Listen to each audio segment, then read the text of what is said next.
E depois do sucesso que foi Castlevania na Netflix, parece que a empresa de streaming decidiu investir mais em animes do que em séries e filmes. Na verdade, ela continua fazendo bastante série, bastante filme, mas também está adicionando aí animes originais. E um dos primeiros que está saindo dessa coletânea original da Netflix de animes é Seis Punhos, que a gente vai falar mais sobre ele depois da vinheta.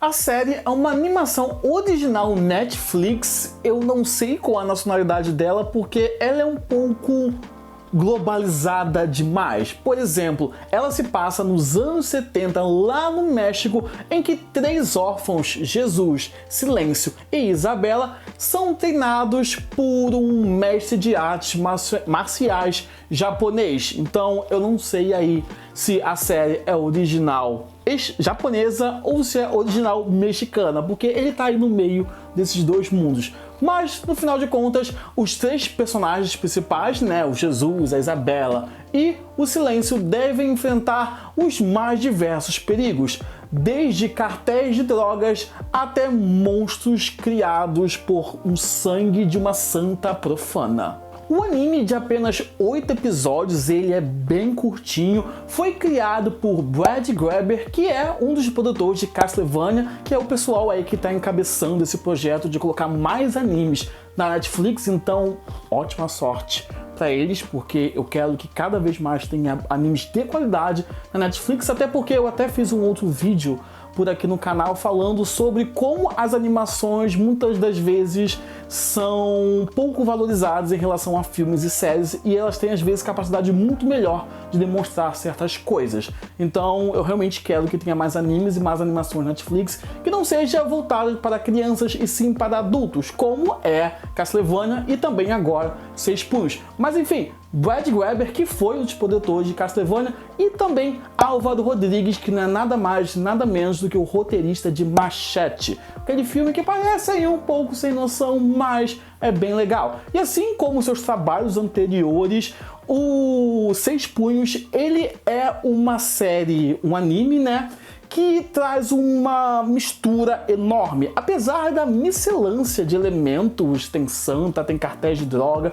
tem mestre japonês, tem órfãos mexicanos, enfim, apesar dessa grande mistura, a série, eu tenho que confessar, dá bastante certo. Seis Punhos começa apostando nos clássicos elementos de produções mexicanas. Então a gente tem uma religião bastante forte, uma cidade interior, tem aí cartéis e tráfico de drogas, e no meio disso existem ninjas e elementos místicos, que é a parte aí da mistureba total. Além disso, eles apostam firme nas surpresas, nos plot twists, então eu não posso revelar muito sobre a trama sem acabar denunciando um plot twist ou outro, e isso acabaria estragando a sua surpresa. Então, apenas assista, apesar da mistureba, apesar de você achar um pouco estranho alguns elementos e alguns outros muito familiares, inclusive eu achei os traços dos personagens bem familiares com os traços do desenho do Jack Chan, que eu lembro que eu assistia, eu não lembro agora qual canal, se era SBT ou Globo, aquele que ele buscava os talismãs. Então, os desenhos, os gráficos, os traços deles são bem parecidos. Eu até pesquisei para saber se era o mesmo artista, a mesma produtora, mas eu não achei. Mas fica aí essa familiaridade com algo do nosso passado, resgatando aí pelo futuro pela Netflix. Como ponto positivo, tem o que eu já falei antes, que são as surpresas, os plot twists. Logo no primeiro episódio você vai perceber que o anime tem uma característica, uma identidade própria que não é igual a todo o anime, e logo no final você já vai ver que é uma grande surpresa atrás da outra. Também tem as cenas de ação, seja os tiroteios, as lutas corpo a corpo, ou algumas lutas aí, artes marciais que acabam exagerando daqueles efeitos, né, de voada, 2 passinhos no ar, etc, o que é bem comum das produções orientais e apesar de alguns personagens parecerem orientalizados demais, há bastante da cultura mexicana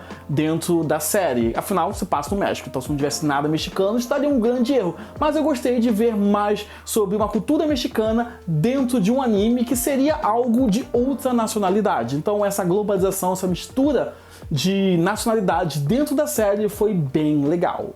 Agora, como um ponto negativo, eu acho que tem a superficialidade com que alguns personagens são trabalhados. A gente vê eles, acaba sendo capturados pelo carisma deles, mas a gente pouco conhece das histórias de cada um deles. Pra você ter ideia, a série é focada em 3 personagens, que é a Isabela, o Jesus e o Silêncio, e a gente acaba conhecendo mais a Isabela e o Silêncio, e o Jesus praticamente é alguém colocado ali para preencher algum tipo de buraco. Então, se isso acontece com os protagonistas, com os 3 principais, imagine com os personagens secundários que estão ali com o pano de fundo da história. Mas eu acho que isso pode ser resolvido com uma segunda temporada, e eu acho que vai ter uma segunda temporada, porque o jeito que termina a primeira é praticamente uma ponte para a segunda, então vamos esperar uma nova temporada e tomara que eles solucionem esse erro de alguns personagens serem mais trabalhados e outros serem completamente esquecidos no churrasco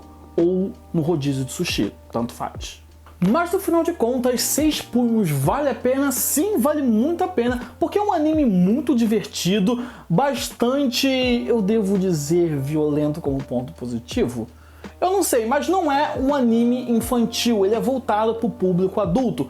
Então vai ter algumas cenas aí violentas. Se você gosta desse tipo de violência, você vai adorar a série. Se você não gosta, então pode ter algumas cenas que você vai querer pular. Mas enfim, é uma série muito divertida, muito legal de assistir. Tem apenas 8 episódios, então ela não vai prejudicar nenhuma das suas grandes maratonas aí, porque são 8 episódios de 20 minutinhos só, então é uma série extremamente rápida que vale a pena você conferir essa mistureba de México com Japão. E ver aí se você curte ou não. E se você gostou desse vídeo, dê seu joinha, se inscreve no canal aqui embaixo, segue o Kibarba em todas as redes sociais, principalmente o Instagram, porque tem conteúdo inédito lá sempre. Eu vejo vocês na próxima, um grande abraço e tchau!